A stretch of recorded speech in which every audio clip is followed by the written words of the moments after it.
Ethan Reynolds stood at the grand balcony of his mansion, sipping a glass of freshly brewed espresso as the early morning sun spilled golden light over the perfectly manicured lawns. Dressed in a tailored navy suit, he looked every bit the successful man the world knew him to be. With a smile that disarmed investors and a charm that could melt boardrooms, Ethan was the face of charisma and wealth. Inside the sprawling estate, everything gleamed: crystal chandeliers, Italian marble floors, and art pieces carefully curated from around the globe. But the true heart of the home was Claire. Claire Reynolds moved gracefully through the sunlit kitchen, humming softly as she arranged fresh fruits on a porcelain platter. Her soft blonde hair was tucked into a loose bun, and her hands occasionally brushed against her slightly swollen belly. She was 7 months pregnant and glowed with the kind of joy that came from deep within. Claire was the kind of woman who made people feel seen, heard, and valued. Intelligent, gentle, and filled with quiet strength, she had once been a teacher before choosing to step away and focus on family. Ethan used to say she was his greatest blessing, the calm to his storm, the anchor to his ambition. As Ethan entered the room, Claire turned with a smile, her eyes lighting up the moment she saw him. "Breakfast is ready," she said, her voice warm. Ethan smiled and kissed her cheek, murmuring a thank you as he glanced at the perfectly set table. Yet, there was a flicker, barely noticeable, a delay in his response, a subtle glance at his phone before he tucked it away. Claire noticed it, even if she didn't mention it.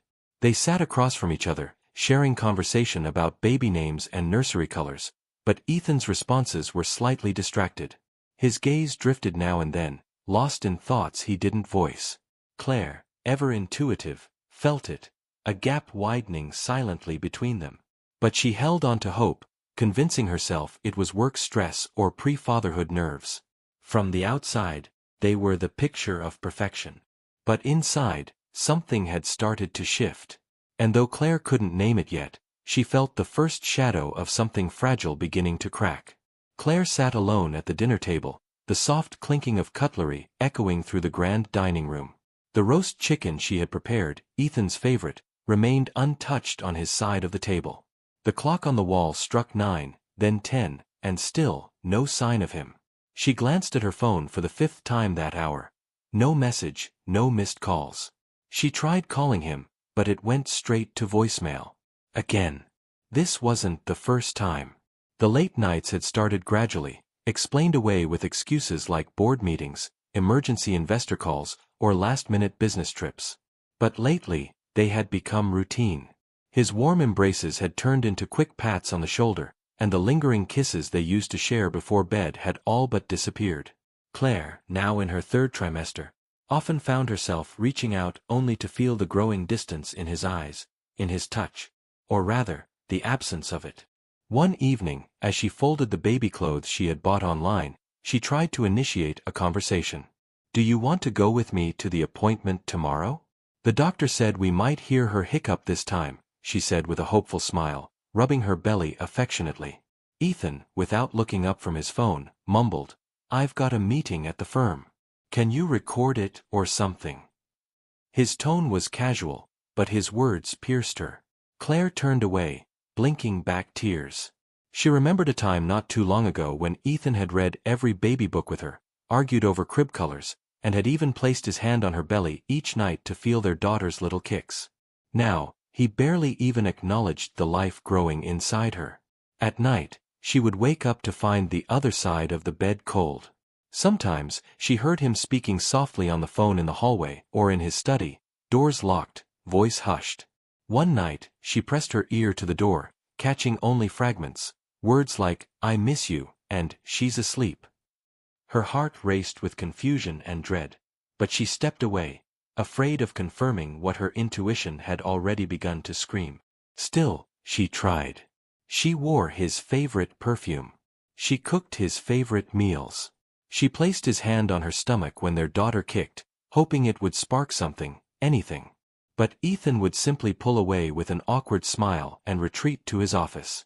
Claire began to cry more often, silently, in the bathroom with the shower running, or into her pillow late at night. Her once vibrant face grew pale with worry. The woman who had once glowed with hope and excitement was now fading, overshadowed by the haunting question she couldn't shake. What had changed? The man she had built a life with, shared dreams with, had slowly become a stranger sleeping under the same roof. And Claire, despite all her efforts, was being left behind, one painful silence at a time. It happened on a Tuesday, an ordinary, cloudless afternoon that would soon become the most unforgettable day of Claire's life. She was sitting in the living room, folding a soft pink blanket for the nursery when she heard the sound of a car engine outside. Moments later, the front door swung open. Claire looked up, expecting Ethan, but her eyes landed on a woman she had never seen before. She was stunning, tall, with wavy auburn hair cascading over her shoulders, high heels clicking against the marble floor, and a crimson lipstick that seemed almost mocking. Behind her walked Ethan, briefcase in one hand, jacket slung over the other arm. He looked slightly nervous but forced a smile. "Claire," he said, his voice breezy. "This is Sienna. She's helping me with the expansion project. I thought she could stay with us for a few days while we finalize some contracts." Claire's mouth opened, then closed again. She slowly rose to her feet, one hand resting protectively on her belly. "Stay with us?" she asked quietly, unsure if she had misheard. Sienna flashed a dazzling smile and extended her hand. "You must be Claire. I've heard so much about you." Her tone was polite, but the undertone was unmistakably smug. She looked Claire up and down quickly, her oversized dress, her swollen feet, her tired eyes, and her smile widened ever so slightly. Claire's heart thudded painfully in her chest. She looked at Ethan for answers, for reassurance. But he avoided her gaze and walked past her, already calling for the housekeeper to prepare the guest room. Within days, guest became something else entirely. Sienna didn't behave like someone passing through. She made herself comfortable, lounging on the couch in silk robes, sipping champagne from fluted glasses, leaving her designer heels scattered in the entryway. Her perfume lingered in the halls like an unwelcome warning. Claire watched in disbelief as Ethan encouraged her presence, laughing at Sienna's jokes during dinner while barely acknowledging his wife's silence. He stopped coming to bed altogether. And when Claire asked, begged, for answers, Ethan grew cold.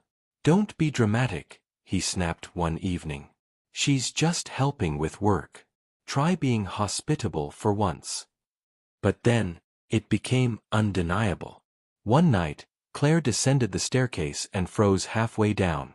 In the flickering candlelight of the dining room, she saw Ethan feeding Sienna a spoonful of dessert, their eyes locked with unmistakable intimacy. Claire turned and climbed back up before they noticed her tears. The next day, Claire returned from a walk to find that several family photos had been removed from the mantel. Their wedding picture was gone. In its place was a sleek, abstract sculpture that Claire had never seen before. The living room pillows had been swapped out for modern, edgy designs. The gentle earth tones Claire had carefully chosen for the space had been replaced by bold reds and blacks. Sienna had started redecorating the home. When Claire confronted Ethan, her voice trembling with disbelief, he didn't deny it. "She has better taste," he said bluntly. This house needed a fresh look. Claire stood in the center of the home she had nurtured, built, and loved, and felt invisible. Her once safe space had been taken over by a stranger who now laughed with her husband, slept in his bed, and was slowly erasing every trace of Claire's existence. And worst of all, Ethan stood by and let it happen. The humiliation was no longer silent, it was deliberate. And Claire, heartbroken and 8 months pregnant, realized that the man she once trusted more than anyone had not only abandoned her emotionally, he had opened the door for someone else to take her place, right in front of her eyes. Claire stood frozen in the hallway, the overnight bag slipping slightly from her shoulder as she stared at the closed door to what had once been their bedroom. The gold nameplate that read "Master Suite" shimmered under the chandelier light, but what chilled her wasn't the shine, it was the giggle from behind the door. Sienna's laugh, high and sharp, rang out like a victory bell. A moment later, Ethan's voice followed, low and amused. Claire's heart clenched. Just an hour earlier, she had returned from her doctor's appointment alone. Ethan hadn't bothered to come. Her back ached, and her feet were swollen, but she had walked to the clinic because the driver was busy. When she stepped into the house, Maria, the housekeeper, had quietly informed her that Ethan had moved her belongings into the guest room. No explanation, no warning, just done. The message was loud and clear: she no longer belonged. Inside the guest room, Claire sat stiffly on the edge of the small bed, staring at the unfamiliar walls. The room was cold, distant, nothing like the cozy warmth of the bedroom she had lovingly decorated with Ethan when they first moved in. Her clothes were carelessly tossed in boxes on the floor, some still on hangers, others wrinkled and crumpled. Her maternity pillow was missing. Her favorite photo of her and Ethan, taken on their first anniversary, was gone. That evening, at dinner, Claire tried to keep her composure. She ate silently while Ethan and Sienna chatted about a gala, laughing like teenagers. When Claire reached for the salt, Sienna leaned in toward Ethan and smirked. "She moves so slow now. Like a sloth with a bump." Ethan didn't flinch. He didn't scold her. He didn't glance at Claire. He simply chuckled. Claire's breath caught in her throat, but she said nothing. She excused herself quietly and went to her new room, where she cried into a pillow, muffling her sobs so no one would hear. The days that followed blurred together in a haze of silent suffering. Sienna made no attempt to hide her cruelty. She'd comment loudly about Claire's clothes. So matronly. All floral and stretchy. "Do you ever wear anything exciting?" And once mocked her swollen ankles in front of a guest, saying, "Poor thing waddles like a duck." Kind of tragic, really. Ethan never defended her. Each time, Claire would look at him, hoping for even a flicker of discomfort. But his eyes remained cold, distracted, indifferent. The man who once whispered poems to her in the dark, who used to kiss her belly and talk to their unborn child, was gone. That was when it hit her. She wasn't just being ignored, she was being cruelly discarded. Not all abuse came with bruises. This was emotional torture, intentional, calculated. She was being erased, humiliated, and left to rot in her own heartbreak while carrying a child he no longer seemed to care about. And Ethan? He wasn't confused. He wasn't lost. He simply didn't care anymore. The storm had been brewing for days, but when it finally came, it struck like lightning, swift, merciless, and final. Claire was in the kitchen, gently preparing a bowl of soup for herself. Her hands trembled slightly, not from weakness, but from the constant emotional bruising she had endured. The silence in the house was heavy, broken only by the faint hum of the refrigerator. She moved slowly, her swollen belly making every step careful, deliberate. She was tired, tired in her bones, tired in her soul. Ethan entered the room abruptly, dressed sharply in a gray suit, as if heading to a meeting. Sienna trailed behind him, her arms folded, lips curled into that same smug, poisonous smirk she wore so well. Claire looked up, startled, spoon in mid-air. "I think it's time you left," Ethan said plainly, like he was stating a business fact. Claire blinked, confused. What do you mean?" "You don't belong here anymore," he said. "It's not working. This tension is affecting everything. My work, the household. It's better if you leave. At least until after the baby." She stared at him in disbelief. "This is my home," she whispered. "I carried this family, Ethan. I built every inch of this life with you. And I'm carrying your child." Sienna stepped forward with a faux concerned tone. "We'll make sure you have everything you need. A hotel, maybe a nurse. It's not personal, Claire. It's just necessary."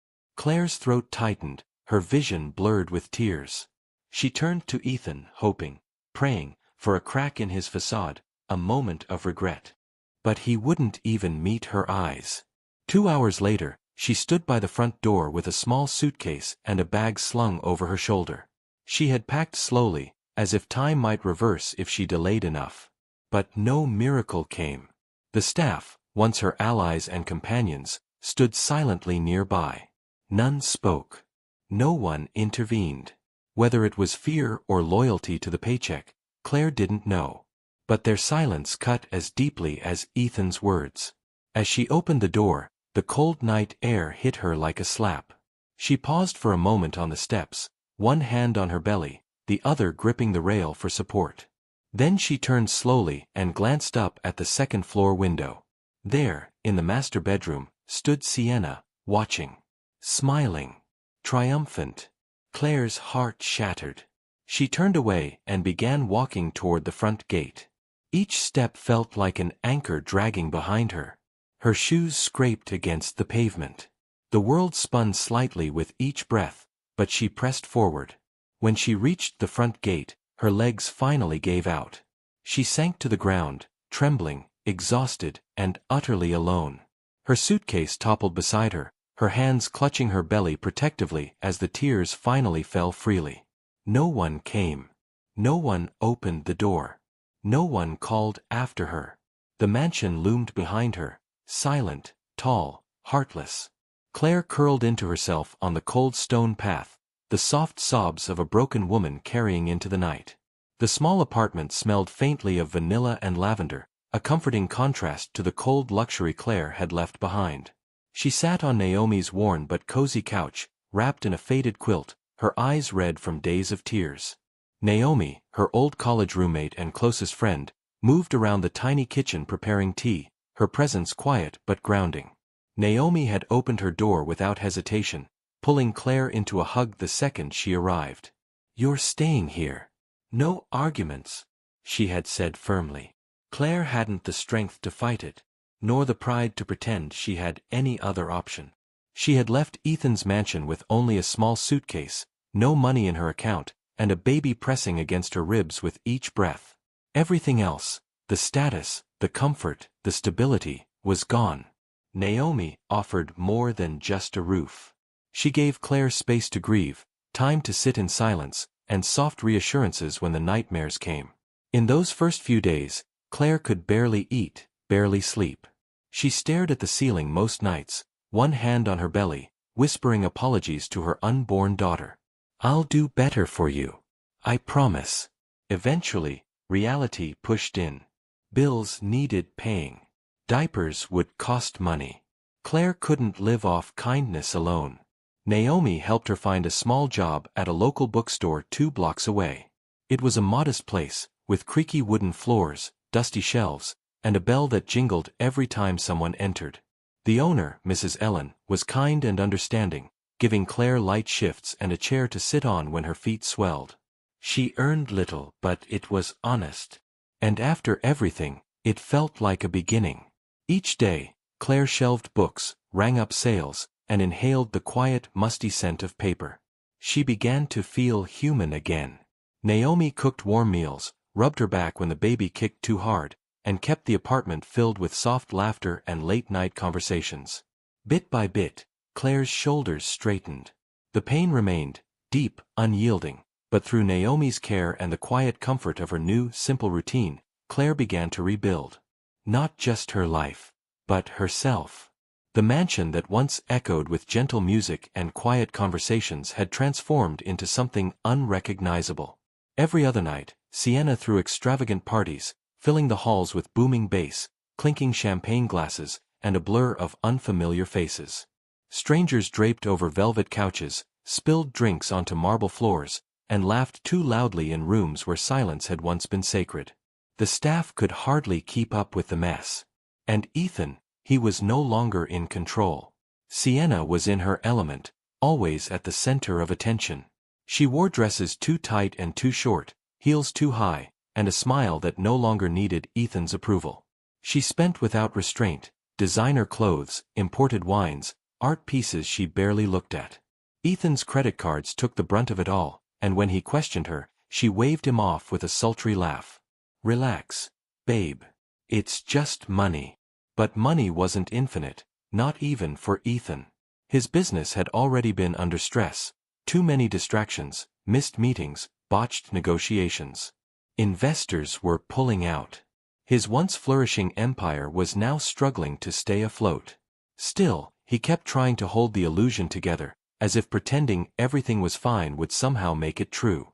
Sienna, meanwhile, had become bolder. She flirted shamelessly with other men, Ethan's business partners, even the young gardener. One night, during a particularly wild party, Ethan found her in a quiet corner of the house, pressed too closely against a man whose name he didn't even know. When confronted, she didn't deny it.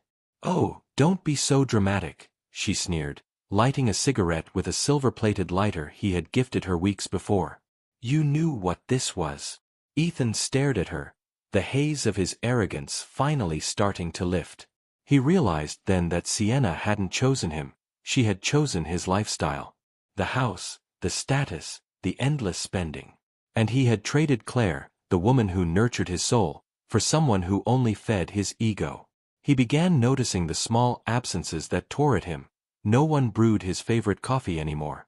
There were no warm good-night kisses, no calm conversations after long days. The house was full of noise but hollow, cold. Claire's touch, her presence, had once grounded him, reminded him who he was. Now he felt like a man adrift in his own life, surrounded by people who wouldn't miss him if he vanished. One night, he sat alone in his study, the sound of laughter and music muffled behind closed doors. He poured himself a drink, stared into the amber liquid, and let the truth sink in. He had everything, and he destroyed it with his own hands. Ethan had chosen the illusion of excitement over the substance of love. And now, as the walls of his empire cracked and his heart sat empty, regret finally took hold. But Claire was gone. And he was far too late. The rain tapped gently against the cracked windowpane of the small community clinic as Claire gripped the side of the hospital bed, her breaths sharp and shallow. Sweat matted her hair to her forehead, her eyes half-lidded with exhaustion. Naomi stood by her side, clutching her hand tightly, whispering soft encouragements that barely broke through the haze of pain. No Ethan. No husband pacing nervously. No flowers, no camera ready to capture the moment. Just Claire, surrounded by unfamiliar nurses in faded scrubs, fluorescent lights buzzing overhead, and the sound of a fetal monitor echoing with each beat of her unborn daughter's heart.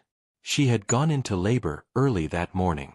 Naomi had thrown on the first clothes she could find, rushed her to the clinic in a beat-up hatchback, and filled out all the paperwork herself.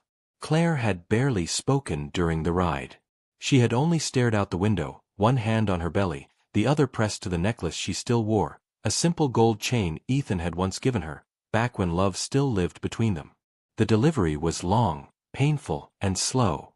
Claire screamed into the pillow at times, crushed Naomi's hand at others, and cried through the unbearable waves of pain. But she never asked for Ethan. Not once. She had stopped hoping for his presence long ago. And then, after what felt like a lifetime, a cry pierced the room. A baby girl, tiny, pink, and beautiful. They placed the child on Claire's chest, and time stood still.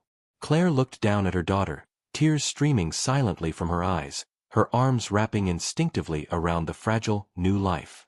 The betrayal, the humiliation, the abandonment, it all surged through her like fire and broke like waves against the innocence resting on her heart.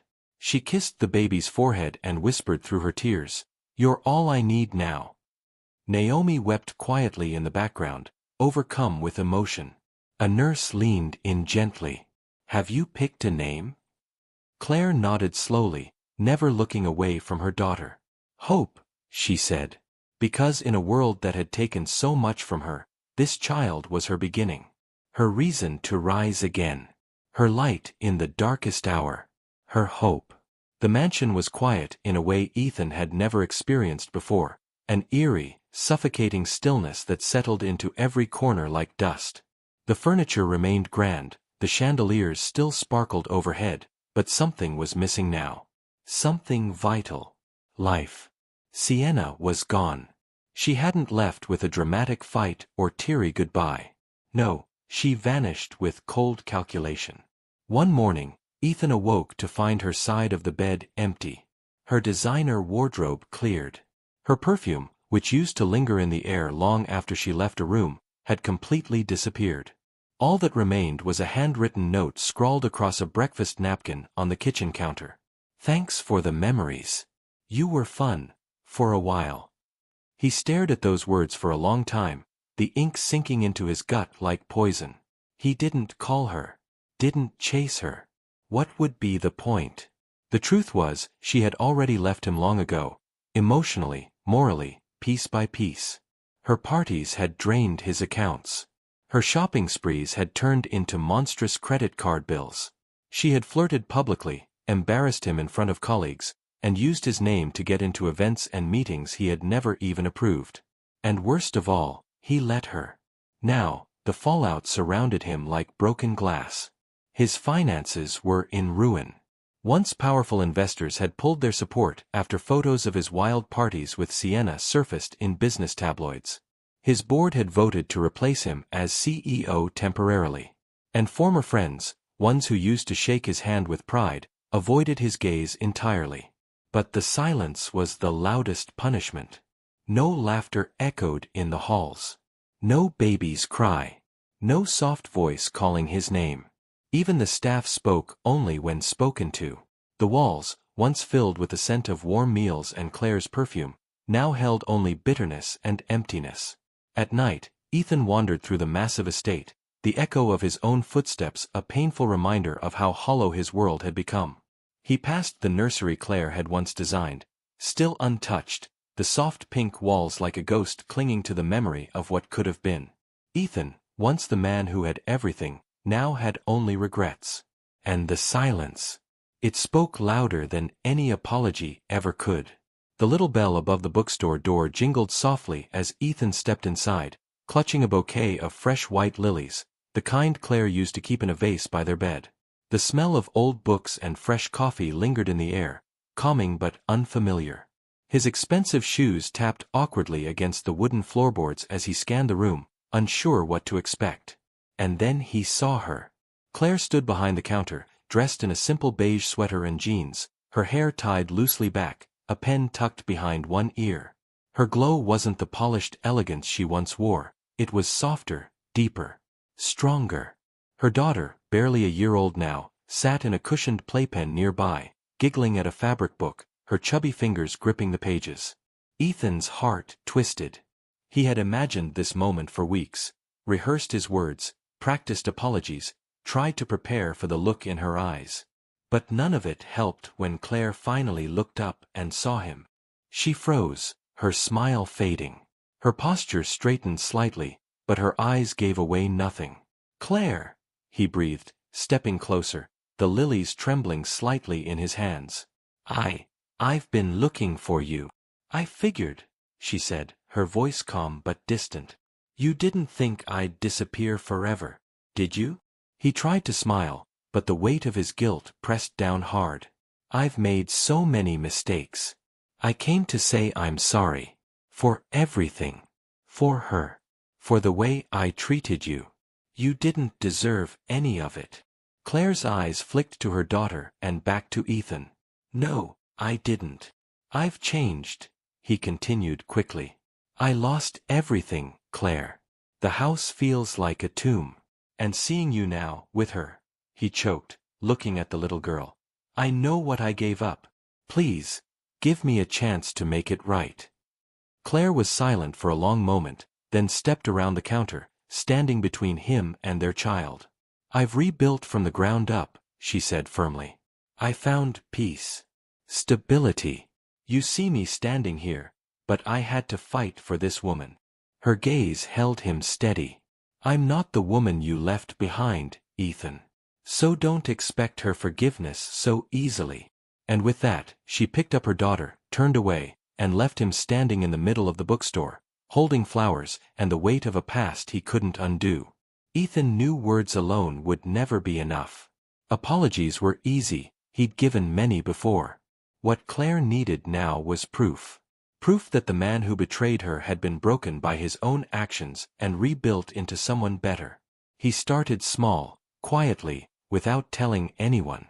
He donated a substantial sum to a foundation for single mothers, asking them to dedicate the funding in Claire's name. No press, no spotlight. He didn't want to be seen as generous. He just wanted to be worthy of her again. He began shutting down every side business he once profited from that he knew was unethical.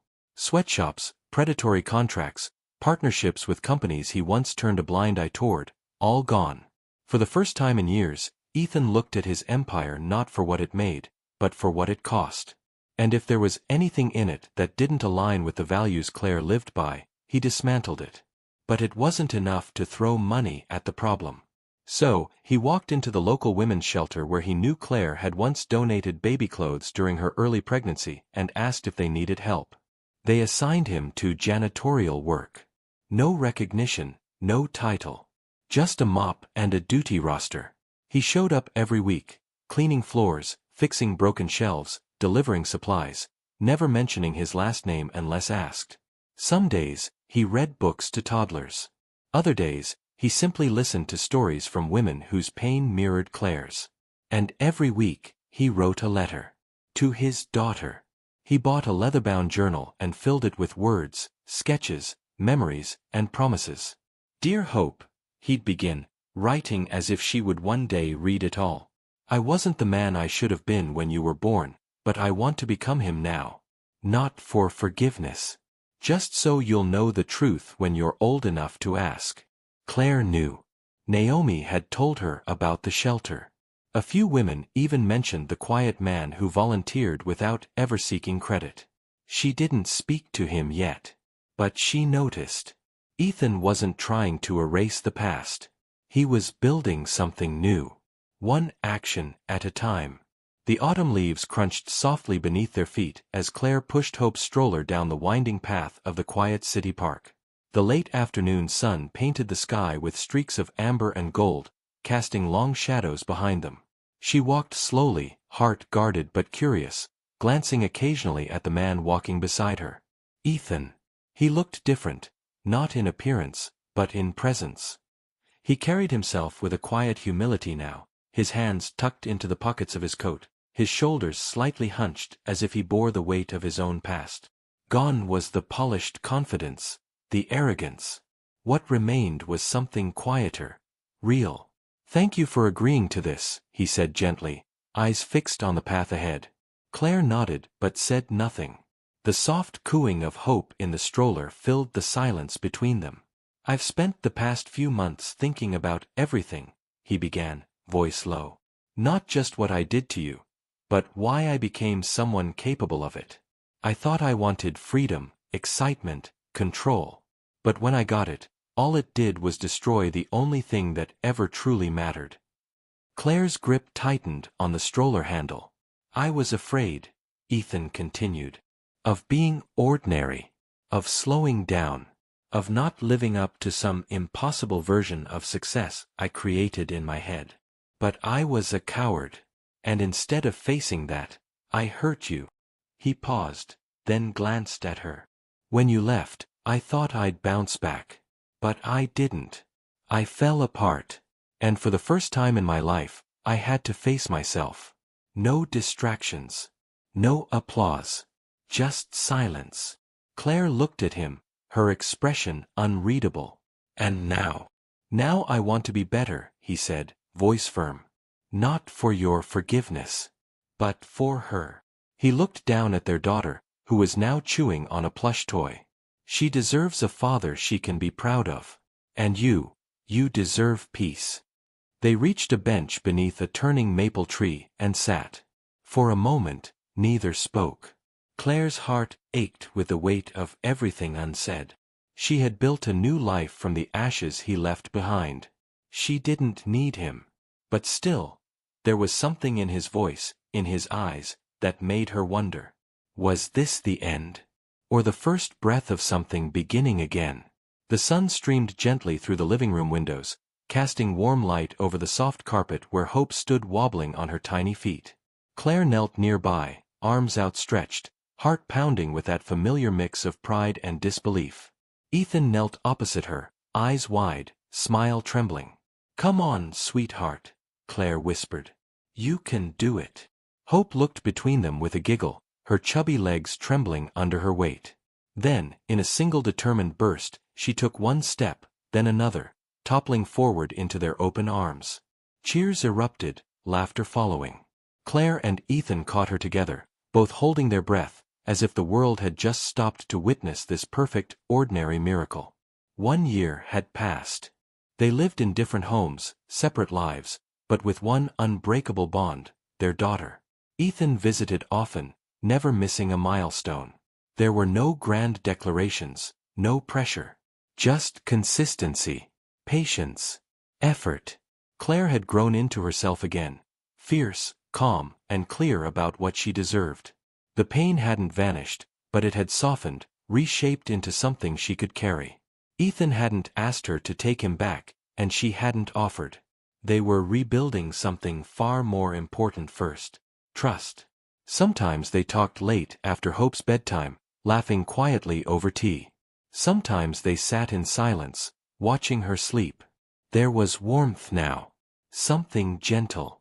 Not the reckless love of their past, but something new. Something earned. Claire didn't know what the future held, but she did know this: if love came again, it would be because it was rooted in respect, in growth, in truth. And as she watched Ethan kiss their daughter's forehead and quietly clean up her toys without being asked, Claire felt it. Not forgiveness, not romance, but the first stirrings of a new kind of love.